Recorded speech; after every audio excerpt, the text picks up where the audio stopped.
I am Felix. My pronouns are Z, they, and he, and I am the Director of Community and Operations here at Work on Climate. I pause slightly as I say that because that title is new to me as of like yesterday or the day before. I don't know. It was sometime this week. So y'all are like the third people. Oh, thank you. Thank you so much.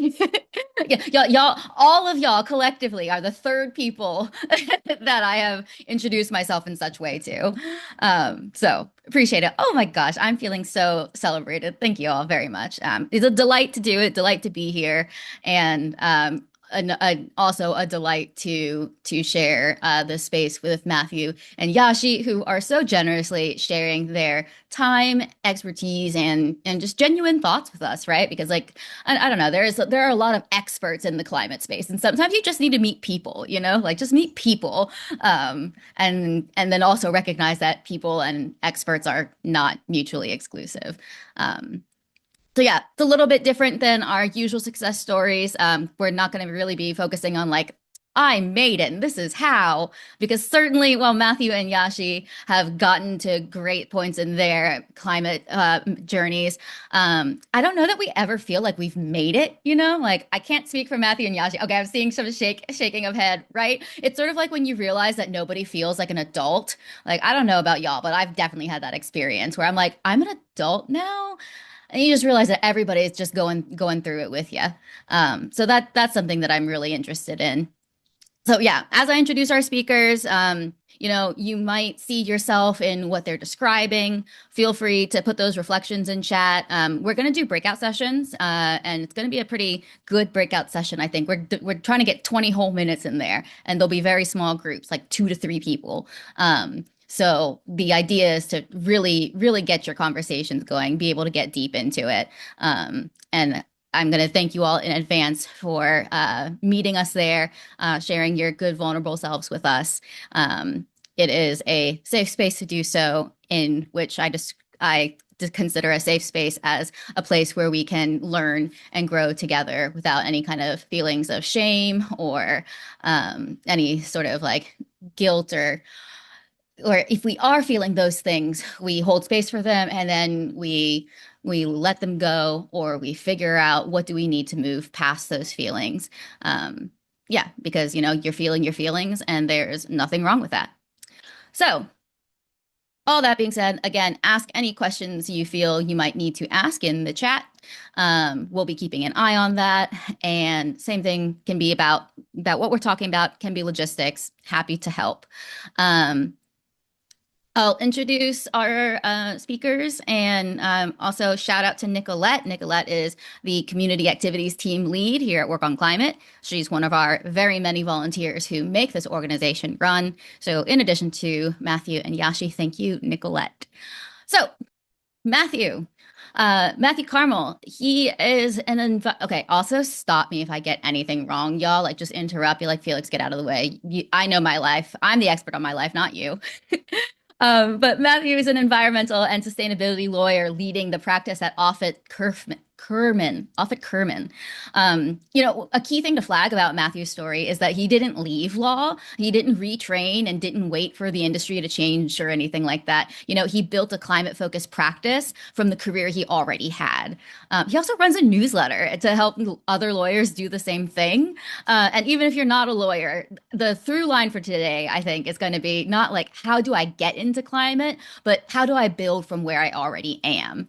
And Yashi is another great story where that is true. And Yashi Gupta is the founder of eCause, a sustainable transportation startup.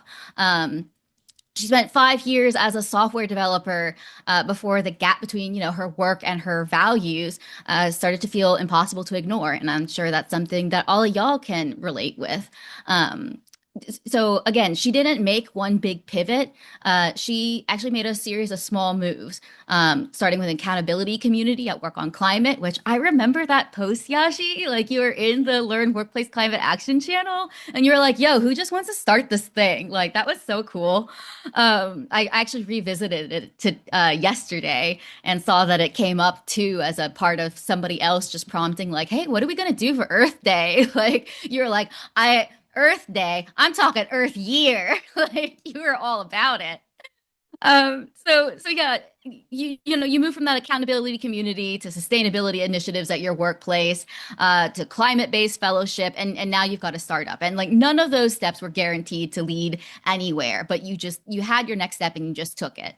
So again, another through line for everyone here is that, you can build credibility through contributions, not just your credentials or certificates or what have you. Um, so yeah, neither of them waited for the right climate opportunity. They made something for themselves. And hopefully today's conversation will illuminate for folks what that might look like for you, or at least begin to. Hopefully it starts the conversation and gets us feeling like we can do things. And that's the whole goal. So um, I am at this point going to stop yapping because I'm going to ask Matthew and Yashi. I'm sure people are in a position where sometimes they don't know what the end goal looks like. Like they don't know what they want to do by the end of this, right? So did you have a vision of your end goal when you started? And regardless, what was the first step that you took?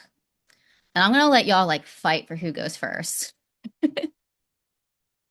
Yashi, do you want to go first, or would you like me to? You can go first, I guess. I'll follow up. Yeah. So I think there's a lot of different ways to answer that question because I had a general sense of where I wanted to go, right? Like the legal career, the pathways are sort of limited. You're going to be a partner at a law firm, you're going to be an in-house counsel at a company, you're going to do sort of one of three or four categories of roles. And that may be reductionist, but I knew I was going to stay in private practice. I wanted it to have some kind of climate or sustainability component, and I wanted it to hit certain financial metrics for my family. Like those were three things that I knew I wanted when I started all of this process. But I didn't know what form it was going to take. And it's taken many, many twists and turns. And I did not have a plan, right? Like I had maybe short-term goals, short-term plans, but even those I think were kind of um, retroactive plans where I was like, all right, you know what? I'm not feeling great about what I'm doing. I'm going to try to do this other thing and I'm going to do this other thing and then move them along so that they scale and accumulate on each other. But I did not have a plan, I would say. And even when my plan became clear, there were lots of moments where I severely doubted that plan. And I was like, I tell the story that like one of the first things I did was get involved in food waste recycling because there was a lot of policy and business in the area that I was. And I kind of became the lawyer who was known as he knows this industry. And I would kind of get mocked sometimes for someone who was just interested in garbage. And I was like, man, they're right. It's not really working. And one of my colleagues thankfully said to me, Matt, you're being an idiot. How many people are actually known for being involved in something as specific as that? Like, just write it out, see where it takes you, right? Like, people try for decades to get known to the level that I ended up being known at that point in time for that. So the first thing I did to pivot to that aspect of your question was to volunteer, right? Like the first thing I did was volunteer. And I think that there's a whole host of ways to do that. And I think that the sort of thing for people who are thinking about volunteering is it's all about mindset and where it can lead you. And I would say even if you don't have a plan, have an open thought process about what can come from it and try to get volunteer positions that bring you credibility. Because I know we're going to talk about that in a little bit, but credibility is very important and volunteering is one of the ways to it. But I think there are some criteria that make it more or less effective. Very true. Yashi, what about you? Yeah. So for me, I would say it started off really very early, like when I was very little, in fourth standard, as I could recall.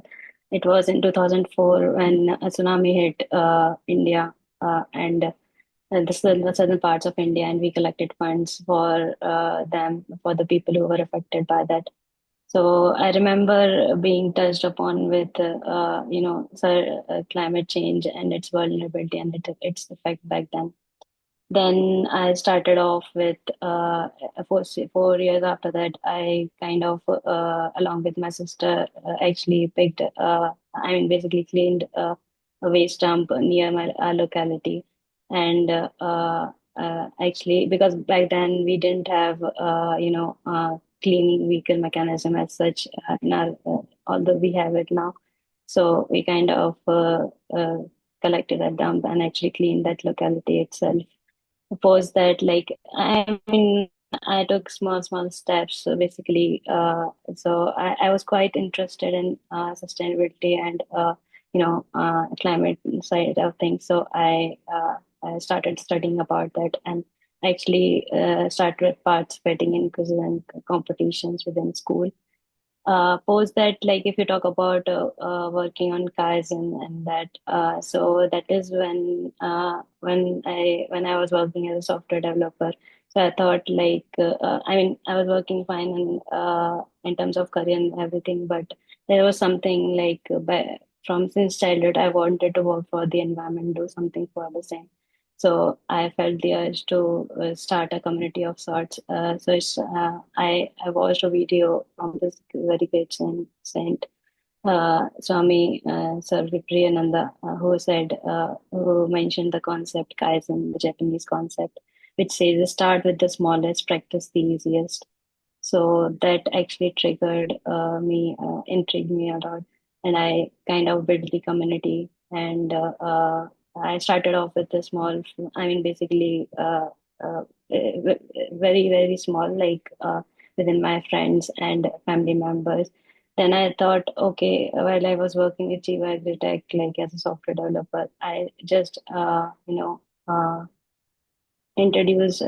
that concept, and I talked to senior leadership around the same, like, okay, I just started talking to people around climate and sustainability. So they asked me, okay, why don't you give a talk? So I gave the talk and kind of collaborated with a couple of folks. And so if you talk about, like, whether I had mapped it or not, so to be honest, like, I saw the problem. I knew that I wanted to do something regarding that, and I just started doing whatever I felt from my end to do.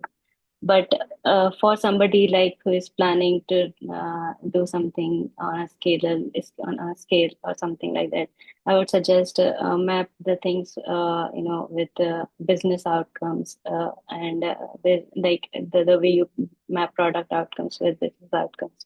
I would ask people to map sustainability along with that as well within their organization. So yeah, that's pretty much. Yeah.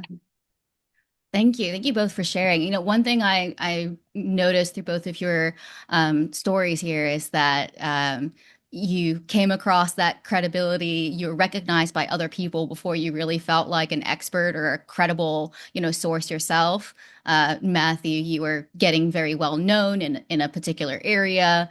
Yashi, you were asked to give talks. And again, before I think either of you seem to have really gone like, yes, this is me making my way.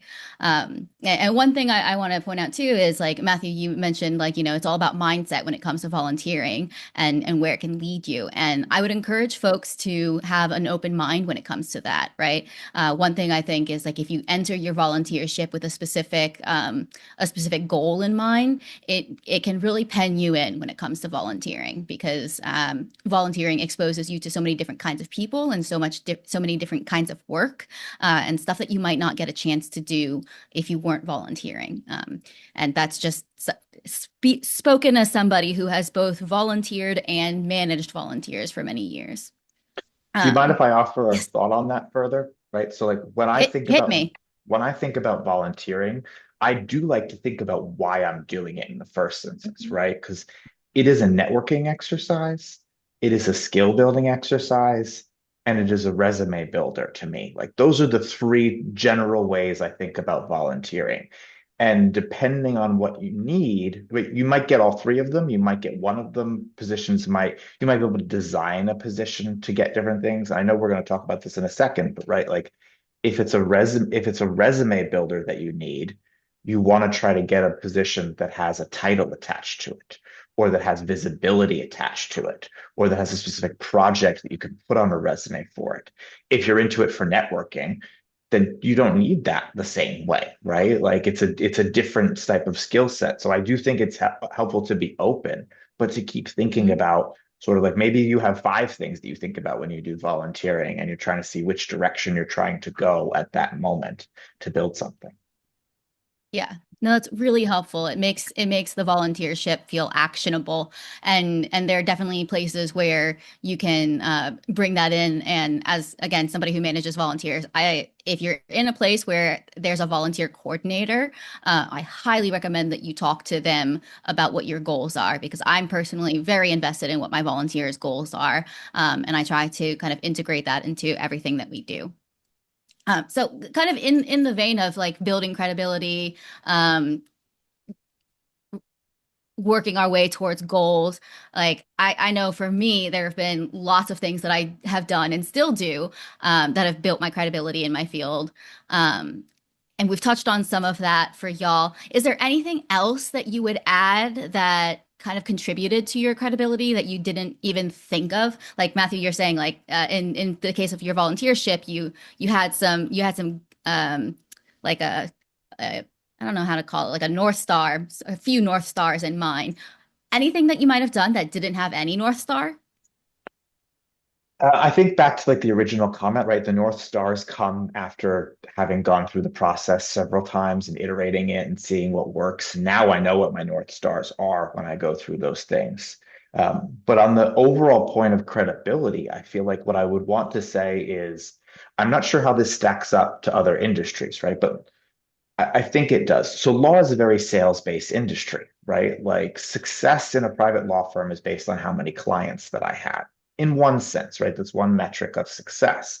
So to get clients, I need to have sufficient credibility that people are going to be willing to work with me on whatever the topics it is. Based on my own anecdotal experience, I think it's similar if you're trying to be recruited for something because I've been headhunted for the same types of things that I'm developing clients for. So I think it's relatable. So then the question early in my career was, okay, I have, a decade less experience than the other lawyers that I'm competing against or more, and less experience in different kinds of things.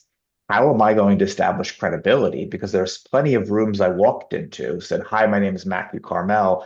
I'm a lawyer doing this." And the decision maker turned to the other person. I was like, "Yeah, whatever. We don't care about you. You're a little kid, and I'm much older now, but still, that was how I was perceived not that long ago, right? As someone who was kind of an upstart and who didn't have the experience to do those things.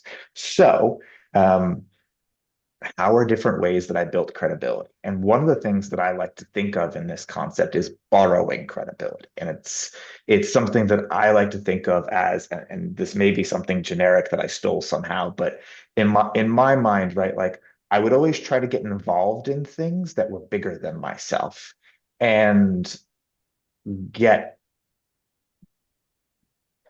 indicators of credibility, right? So there are a bunch of different ones that were successful for me and were also meaningful. And I think that's a really important thing to keep in mind at the same time is I'm not just pursuing an end goal, I'm trying to make the journey meaningful at the same time. Because if the journey isn't feeling meaningful, you're gonna have a lot more stop starts, a lot more unhappiness as you're going through it. And it's one of the mindset things of I want to feel like I am at the end goal today in some way, even if it's only 5% of the end goal. I'm trying to put myself in that mindset. So for me, it was I'm a sustainability and climate lawyer on day one. And so, like, one of the ways I did that was I would write articles and pitch them to industry periodicals, not law periodicals necessarily, but industry periodicals. That was better for me because it was more credibility than a legal one because I didn't really care about credibility in the legal industry. I cared about credibility with the places where I was going to pitch my services or learn things. And that was great. Speaking at conferences was really great for a bunch of different reasons. One, it was really hard to network at conferences. But if you had the little speaker tab on there, you stand up a little straighter, you got the thing, I'm here to speak on a panel tomorrow. There you go. Like it's a whole thing. So, and also it made a lot of conferences free to attend, which was very important early in my career when budget was tighter. Um, so, right, like speaking at conferences, and in those two ways, I always tried to think about I am actually advising these people, even if they're not my clients. I could pretend they're my clients. If I'm writing an article, if I'm speaking to people, at a conference, I am giving you the benefit of my legal advice and I have to develop it in this specific space. So I'm more credible at the same time. And then some other things are awards, volunteer positions. I served on multiple nonprofit boards.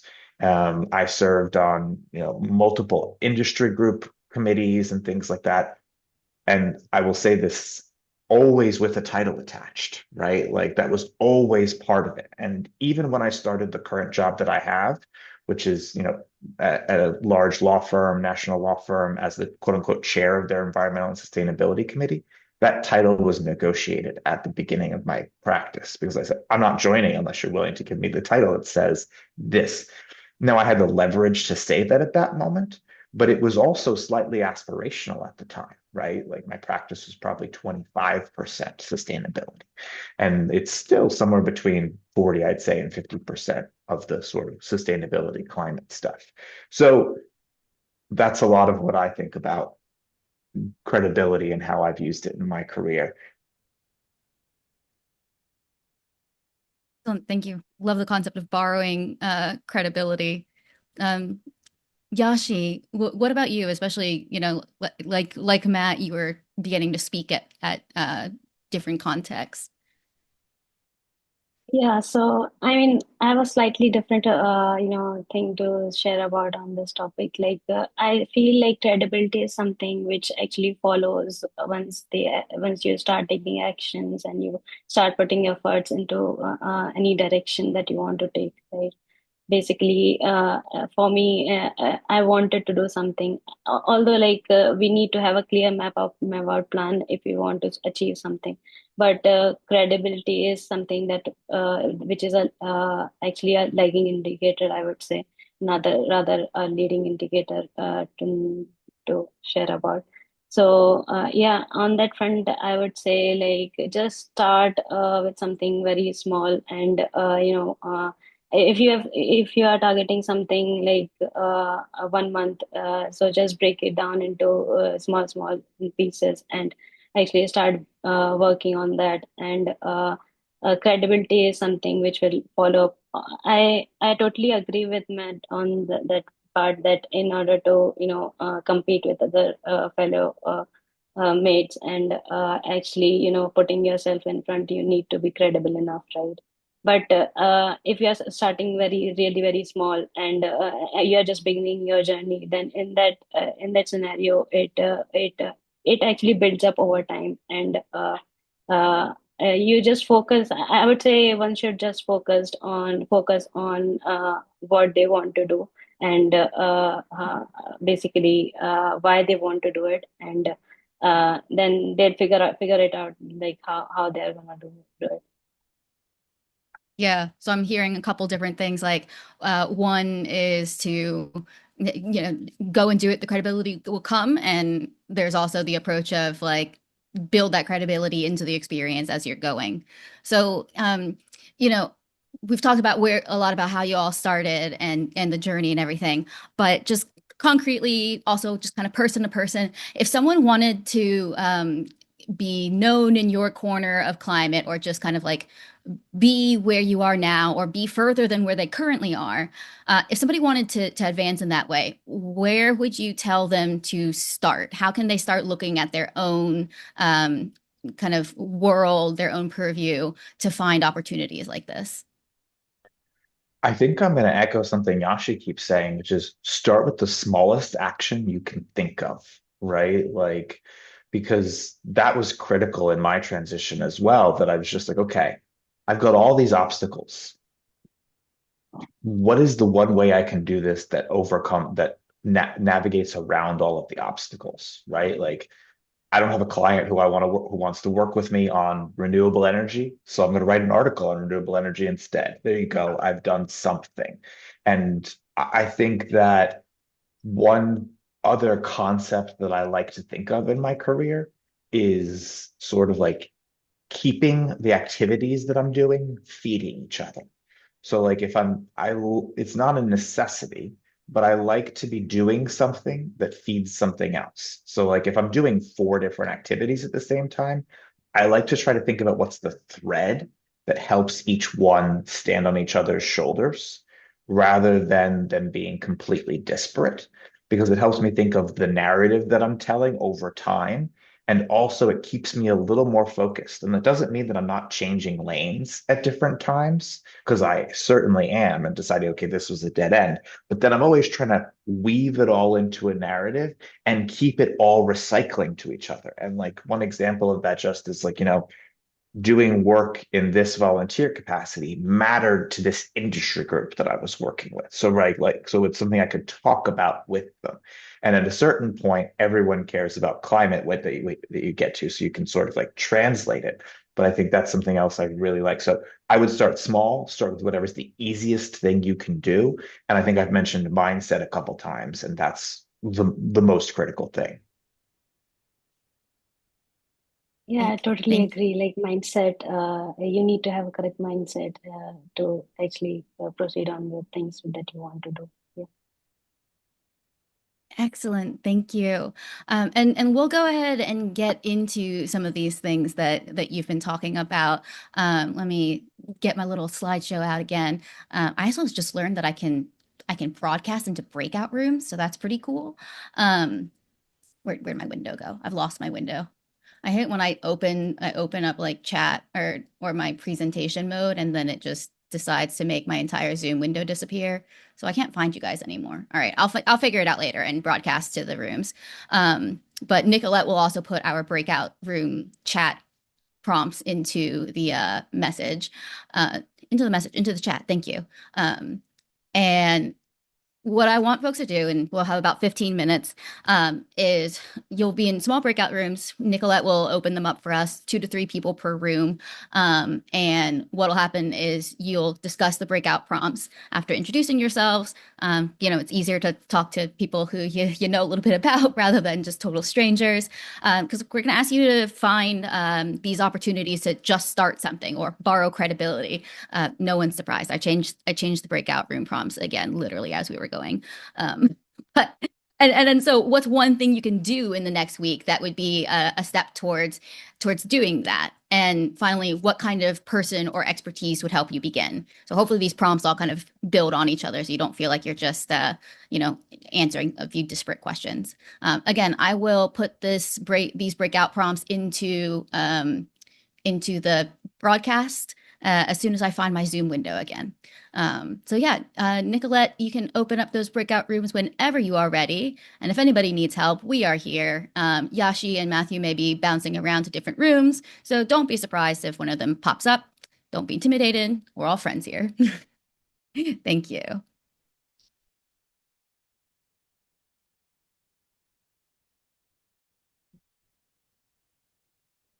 And Renee, welcome in. We are just getting into breakout rooms. Hi, So I didn't we've been Felix. chatting. I've been on. Hi, I've been on another Oh, okay. device. I'm actually in room Oh, 5 or something, but I would wanted to switch to my computer. perfect. Okay, Oh, you got it. You got it. All right, let me put put you me in in room another 5 then. one. Thanks so much. Okay, Okay. got it. Thanks.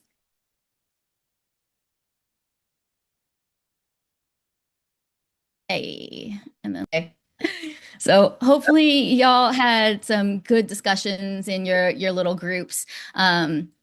Your I think a lot of cases pairs and trios. So thank you very much for engaging in those conversations.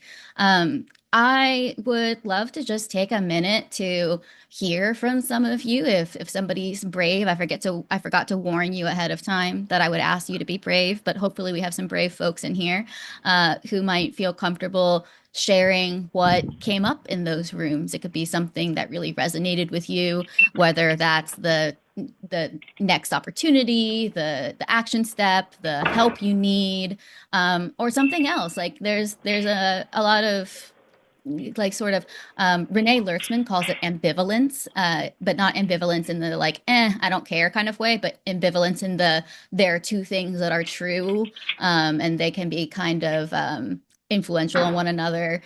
One of those things being like, I want a climate job or I want to find a job, and the job market is really rough right now. Like those are two things that can exist at the same time. But yeah, just want to hear from y'all. Just stop yapping a minute and let you all tell us. Oh, you can put it in chat or put up your hand or just come off of mute, whatever is most comfortable. Well, I guess my, oh, sorry. Go ahead, you're good. Sam then Sierra, how about that? I was just gonna say, because my group chat showed up in the main chat. Toastmasters was something that we had talked about, my group wanting to maybe get more comfortable public speaking or even pitching ourselves in general. So Toastmasters was just something that I've not done personally, and I could speak to it, but like I was recommended it, I don't know, 37,000 times throughout my university career here in North America. And always thought it looked cool. People said really great things. So if you wanted to public recommend, maybe look at Toastmasters. Otherwise, we had a great chat. It was cool, but we ended on kind of discussing the limitations of volunteering in terms of time commitment. When you have, how much time do volunteer places want? What can reasonably be balanced with, a career and a life? And how do we position ourselves to move forward in these volunteer and meet people with lifetime constraints? So real. Balancing competing priorities. Sierra? Yeah, I was in a room with Renee and Katie, and we were talking quite a bit about kind of the question of schooling and technical and like adding essentially that element of credibility that is a degree or certificate, even if you've maybe already been in the climate space or been already working in the climate space. And yeah, we didn't really, find an answer. Obviously, it depends on context, depends on what you need and what you want to do next. But I think that's definitely kind of one of those next step things that, especially I'm in the States, can seem so big and insurmountable because of the cost of higher education. And yeah, is a dilemma for a lifetime to really thank God. Yeah.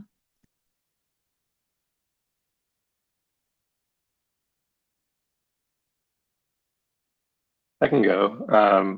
I had a very similar conversation, like topic as Sierra, as well too with my group with Tillman and Lisa. They gave me a lot of great advice. I think I'll put in the Zoom chat here. I'm very new to the climate space. I've been around it with family that do work in sustainability, and I wasn't sure how much of a investment in learning and certificate or training is necessary for me to make that pivot. I was recommended, I put in the Zoom chat, a course to look into that, or I think it's a fellowship that exposes you to all the different industries or opportunities within climate, which was both Lisa and Tillman went through and gave that recommendation, and then also suggested pairing it with another training that is maybe more specified, action oriented, maybe tied to a project. That's been my action. So very selfishly a good next step for me within the group. But it was interesting that we did chat about what are other pivot opportunities. I work in tech, and there was opportunities for me to see like potential entry paths that I appreciated from the group. Yeah. That's awesome. Thank you so much. And you inspired me to add one last question to the survey form that we'll use to collect everyone's answers. The idea being, let's collect these answers, especially that last one. You know, if there's anyone or anything that you need to know or meet to help you in kind of these opportunities. We'll collect all that in the form and share it out. So thank you so much to everyone who's participated. I really appreciate you all being here. Thank you so much to Matthew and Yashi for sharing your stories and your advice with everybody. Thank you, Nicolette, for being my wing person and doing that tech support. So very necessary. My thought partner in ideating this event as well. Nicolette has dropped some extra links into the chat, and yeah, the form will have a place for you to put your LinkedIn, so everybody can connect with each other. We'll give you some time. Yeah, do that soon, like right now-ish soon if you can, because the feedback email will go out probably like within the next. I think the immediate one goes out in the next hour or so. But then we usually send the recording around as well, so you might get it a follow up. Okay, thank you all so much. Have a wonderful rest of your day. Have a happy time zone, and yeah, y'all take care. Thank you.